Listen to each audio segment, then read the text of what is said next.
এই সূরা রাসূলুল্লাহ সাল্লাল্লাহু আলাইহি ওয়াসাল্লাম যখন মক্কায় ছিলেন তখন আল্লাহর রসুলের উপর এই সূরাটি নাজিল হলো। এখানে সূরা নাজিল হওয়ার পূর্বে অনেক ইতিহাস শানে নজুল রয়েছে। সূরাটা মক্কায় নাজিল হলো এবং দুহা হচ্ছে সূর্য কিরণের সময়, যখন সূর্য আলো দেয়। সূর্য আলো অথবা কিরণ যখন দেয়, ওই সময়টা পৃথিবীর মধ্যে দুই ধরনের মানুষ আছে। এক ধরনের মানুষ হচ্ছে দুনিয়াদারি, আর এক ধরনের মানুষ হচ্ছে দিনদারি। যারা বদকার তারা হচ্ছে দুনিয়াদার, আর যারা নেককার তারা হচ্ছে দিনদার। সূর্য কিরণের ওই গুরুত্বপূর্ণ সময়টাকে আল্লাহ তাআলা ওই সময়ের কসম কেন খেলেন? ওই সময়ের কসম খাওয়ার কারণ হচ্ছে ওই সময়টা দুনিয়াদারের জন্যও মূল্যবান এবং দিনদারের জন্যও মূল্যবান। জোরে বলুন সুবহানাল্লাহ। দুনিয়াদারের জন্য কেমন মূল্যবান? মানুষেরা যখন কাজকর্ম করে তখন সকালবেলা সাধারণত বেশি কাজ করতে পারে। কারণটা হচ্ছে আল্লাহ তাআলা যখন সূর্য থেকে কিরণ জমিনের মধ্যে, সূর্য যখন জমিনে কিরণ দেয়, আলো দেয়, তখন ওই সময় মানুষেরা যারা কাজ করে তাদের শরীরে সূর্যের আলো অথবা সূর্যের তাপ লাগার কারণে মানুষের শরীরের মধ্যে শক্তি, কর্মক্ষমতা, কর্মদক্ষতা, কর্মের প্রতি যে আগ্রহ, এটা বেড়ে যায়। আলহামদুলিল্লাহ। এজন্য এই সময়টা দুনিয়াদারের জন্য সবচেয়ে গুরুত্বপূর্ণ সময়। আমি প্রথমত সূরাতুল দুহার যে আয়াতে কারিমা তেলাওয়াত করেছি তার সরল অনুবাদ করতেছি।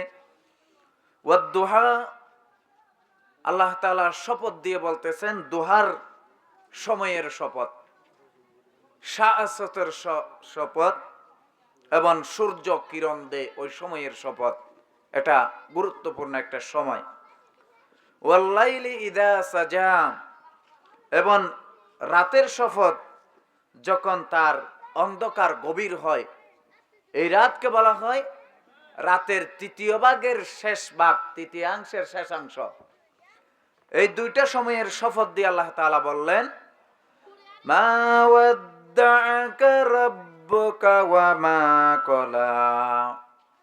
হে নবী, আপনার প্রতিপালক আপনাকে পরিত্যাগ করেননি। তারা বলেছেন আপনার প্রতিপালক আপনাকে পরিত্যাগ করেছে, কিন্তু আল্লাহ তাআলা বললেন, হে নবী, আপনার প্রতিপালক আপনাকে পরিত্যাগ করেননি, ছেড়ে দেননি, বরঞ্চ তোমার প্রতি নারাজ হননি। তারা বলেছে, কাফেরেরা বলেছিল, কাফেরেরা বলেছিল, মুহাম্মদ, তোমার উপর যে আল্লাহর আসমান থেকে যে ফেরেশতা আসতো এটা আশা বন্ধ হয়ে গেছে, এরপরে তোমার আল্লাহ তোমার উপর নারাজ হয়ে গেছে, তোমাকে ছেড়েই চলে গেছে, একথা বলেছিল। কারণ মুহাম্মদ সাল্লাল্লাহু আলাইহি ওয়াসাল্লামকে এই সূরা শান নুজুলের মধ্যে এসেছে, তারা কয়েকটা প্রশ্ন করেছিল। এই প্রশ্নের উত্তর দিতে রাসূলুল্লাহ সাল্লাল্লাহু আলাইহি ওয়াসাল্লামের সময় লেগেছিল প্রায় 13 দিন গত হয়ে 14 দিনের দিন। এই 14 দিন পর্যন্ত আসমান থেকে জিবরাইল আলাইহিস সালাম আসা বন্ধ হয়ে গিয়েছিল। এজন্য তারা একথা বলেছিলেন। এরপরে এজন্য আল্লাহ তাআলা সঙ্গে সঙ্গে এই আয়াত কারিমা তথা সূরাতুদ দুহা নাযিল করেছিলেন। ওয়ালাল আখিরাতু খায়রুল লাকা মিনাল উলা, নিশ্চয় পরবর্তী সময় তোমার পক্ষে পূর্বের সময় অপেক্ষা শ্রেষ্ঠ। হে রাসূল, পূর্বে যে আপনার উপর যে সময় চলে গিয়েছে, যারা কুৎসা রটনা করেছে, এরপরে তারা বিভিন্ন ধরনের অপবাদমূলক বলি দিয়ে আপনাকে লাঞ্ছিত বঞ্চিত করেছে, তারা লেজ কাটা বলেছে, বংশ হারা বলেছে, এরপরে বিভিন্ন ধরনের অপবাদ আপনাকে দিয়ে তারা লাঞ্ছিত বাঞ্ছিত করেছে। এজন্য আপনি একথাই মনে রাখুন, পূর্বের যে সময় আপনার কঠিন সময় চলে গিয়েছে, এই সময় এই সময়ের পরেই সামনের যে সময়টা অথবা বর্তমান থেকে সামনের যে সময়টা এটা আপনার জন্য শ্রেষ্ঠ। জোরে বলুন সুবহানাল্লাহ। এরপরে ওয়ালাসাউফা ইউতিকা রাব্বুকা ফাতারদা, অচিরেই আপনার প্রতিপালক আপনাকে এত দেবেন যে আপনি খুশি হয়ে যাবেন আপনার মালিকের উপর। জোরে বলুন সুবহানাল্লাহ। মুসলমান ভাইয়েরা আমার, আমি সরাসরি তাফসীরের দিকে চলে যাচ্ছি। এই সূরাতুদ দুহা যখন নাজিল হচ্ছে আল্লাহ তাআলার হাবিবের উপর, এই সূরাতুদ দুহা নাজিলের পূর্বে নবীজি মুহাম্মদ সাল্লাল্লাহু আলাইহি ওয়াসাল্লাম প্রতিদিন সকালে আল্লাহর বাইতুল্লাহটা দেখতে যেতেন। যে বান্দা, যে গোলাম আল্লাহর বাইতুল্লাহ একবার খালেস নজরে এটা আল্লাহর ঘর একথা বলে দেখবে, আল্লাহ তাআলা ওই গোলামের উপর 20 বার রহমত নাযিল করবে। জোরে বলুন সুবহানাল্লাহ। এজন্য রাসূলুল্লাহ সাল্লাল্লাহু আলাইহি ওয়াসাল্লাম প্রতিদিন সকালে বাইতুল্লাহকে দেখতে যেতেন, হারামকে দেখতে যেতেন। নবীজি প্রতিদিন দেখতে যেতেন। কাফেররা ঐক্যবদ্ধ হলো। এরপরে কাফেররা চিন্তা করলাম কিছুদিন পরেই আরবের সবচেয়ে প্রসিদ্ধ যেই মেলা ওকাজের মেলা সংগঠিত হবে। ওকাজের মেলাটা 3 মাস পর্যন্ত চলতো। এই ওকাজের মেলা সংগঠিত হলেই পরে তারা একটা চিন্তা করলো, আর আমাদের সন্তানগুলো নওজোয়ানদের ভিতর এমন একটা আমরা বুলি শিখিয়ে দেব, যেই বুলি শুনলেই পড়ে তাহলে নওজোয়ানেরা বলতেই থাকবে, পাবলিসিটি করতে থাকবে। আর বিভিন্ন দেশ থেকে যত অতিথি ওকাজের মেলার মধ্যে আসবে কেউ মুহাম্মদের কাছে যেতে পারবে না। কাফেররা একটা কায়দা করলো, পরিকল্পনা করলো। মুহাম্মাদুর রাসূল সাল্লাল্লাহু আলাইহি ওয়াসাল্লাম একটা কায়দা করলো, তিনি একটা পরিকল্পনা করলেন। রাসূলুল্লাহর পরিকল্পনা হলো ওকাজের মেলার মধ্যে যখন হাজার হাজার লক্ষ লক্ষ মানুষগুলো বিভিন্ন দেশ থেকে আগমন করবে, ওই সময় ওই বেশি সংখ্যক মানুষের কাছে আমি আল্লাহর কালিমার প্রচার করব, লা ইলাহা ইল্লাল্লাহু মুহাম্মাদুর রাসূলুল্লাহ। আমি মানুষের কাছে দ্বীন প্রবেশ করিয়ে দেব, মানুষের কাছে দ্বীন পৌঁছাবো, দ্বীনের দাওয়াত পৌঁছাবো। তখন বেশি সংখ্যক মানুষ পেলেই পড়ে তারা বুঝে আল্লাহর দ্বীনকে গ্রহণ করবে, কালিমা গ্রহণ করবে, ঈমান আনয়ন করবে। জোরে বলুন সুবহানাল্লাহ। কাফেররা একটা পরিকল্পনা করলো, আমাদের নবীজি মুহাম্মদ সাল্লাল্লাহু আলাইহি ওয়াসাল্লাম একটা পরিকল্পনা করলো। ওকাজের মেলা শুরু হয়ে গেল। ওকাজের মেলায় যখন শুরু হয়ে গেল, তখন বিভিন্ন দেশ থেকে বিভিন্ন জায়গার থেকে মানুষগুলো আসা শুরু করতে লাগলো। ব্যবসার উদ্দেশ্যে আসলো, ভ্রমণের উদ্দেশ্যে আসলো, মেলার উদ্দেশ্যে আসলো।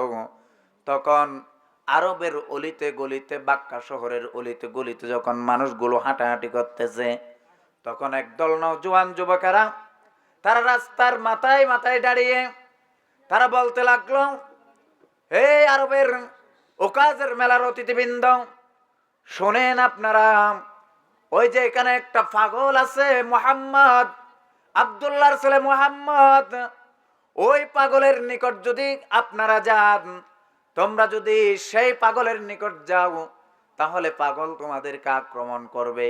ওই আক্রমণ থেকে বাঁচার জন্য তোমরা কেউ আব্দুল্লাহর ছেলে মুহাম্মদের কাছে যেও না। আরবের অতিথিরা এক গলিতে এই কথা শুনলো, আরেক গলিতে গেল, তখনও আরেক দল যুবক কাফের সন্তান, যুবক কাফেররা বলতে লাগলো, হে আরবের অতিথিরা, দেখো ওদিকে একটা আব্দুল্লাহর ছেলে মুহাম্মদ আছে, উনি পাগল, উনি এমন উম্মাত, এমন পাগল, উনি মানুষকে আক্রমণ করে। তোমরা দেখিও ওইখানে গেলেই তোমরা হামলার শিকার হবে, পাগলের কাছে গিয়েই তোমরা অত্যাচারিত হইও না, সেই জায়গায় যাইও না। এভাবে এক একটা গলি থেকে কয়েকটা গলি, এভাবে বিভিন্ন ধরনের গলি পরিবর্তন করলেই পড়ে কাফের সন্তানগুলো যুবকেরা বলতে লাগলো, আব্দুল্লাহর ছেলে মুহাম্মদ, মুহাম্মদ পাগল, তোমরা কেউ মুহাম্মদের কাছে যেও না, মুহাম্মদের কাছে গেলেই পড়ে তোমাদেরকে আক্রমণ করবে। একথা যখন সবাই প্রত্যেকটা গলির মধ্যে একের পর এক শুনতে লাগলো, মানুষের টেন্ডেন্সিতে কাজ করলো, ব্রেইনের মধ্যে কাজ করলো, পাগল হয় একজন আর প্রচার করে 1000 জন। অলিতে গলিতে কেন পাগলের প্রচার করে? এই পাগল যেমন তেমন পাগল হবে না, এই পাগল হলেই বলো বড় ধরনের পাগল হবে, নয়তো মানুষটা অনেক ভালো হবে।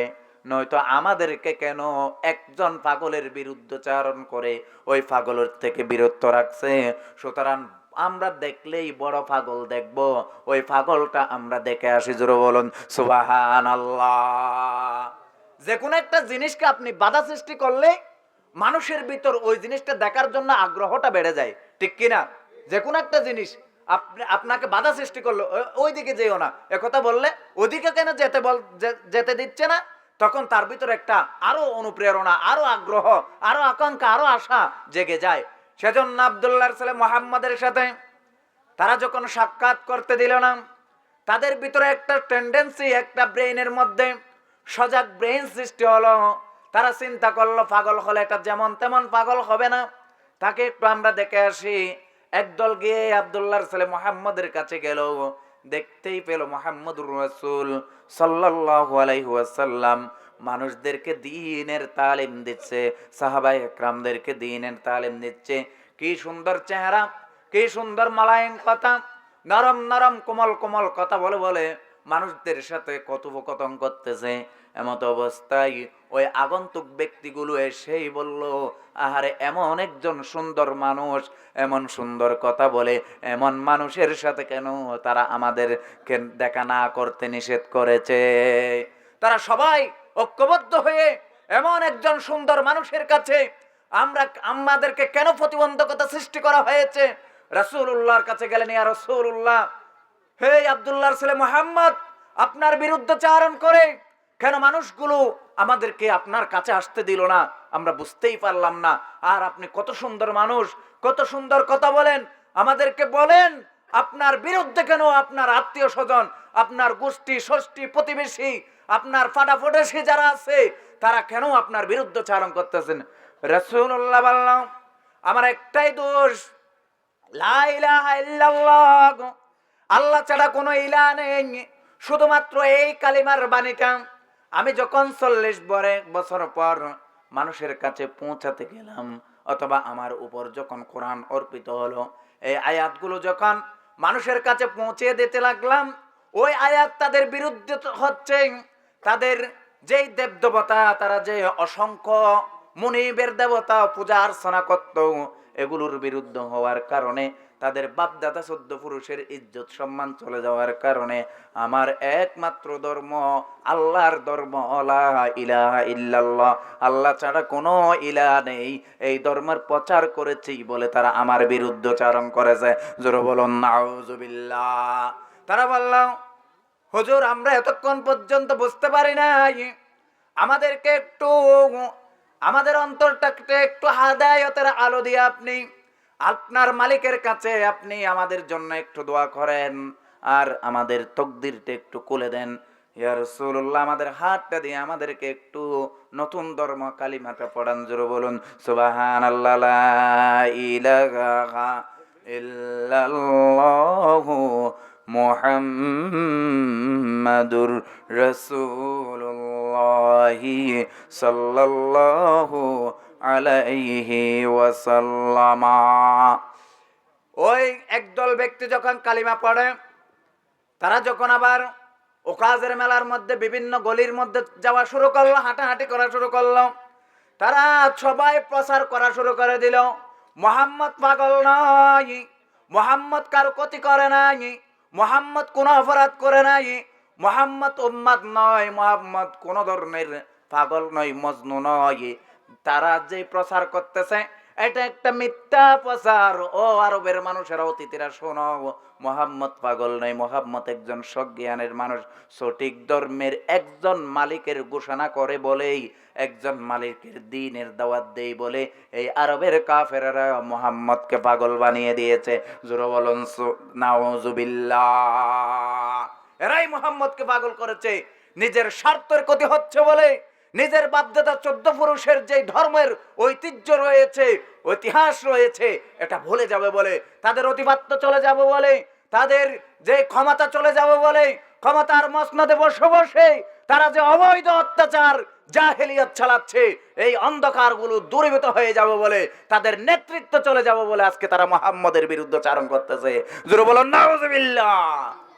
মুসলমান ভাইরা আমার, তারা এসে যখন ওকাজের মেলার মধ্যে দ্বীনের প্রচার করতেছে, মানুষগুলো দলে দলে মুহাম্মদের ঘরের দিকে যাচ্ছে। রাসূলুল্লাহর কাছে গিয়ে সবাই যখন কালিমা পড়া শুরু করে দিল, আরবের কাফেররা, উতবা সাইবা, আবু জাহেল, আবু লাহাব যারা ছিল, সবাই একটা পরামর্শ সভা বসে বলল, এইভাবে যদি ওকাজের মেলা যদি 3 মাস চলতে থাকে, সারা পৃথিবীর মানুষের কাছে নতুন ধর্মের প্রচার চলে যাবে। সবাই আমাদের বাপদাদা 14 পুরুষের ধর্ম ছেড়ে সবাই নতুন ধর্মের মধ্যে অধিষ্ঠিত হয়ে যাবে, প্রবেশ করে নেবে।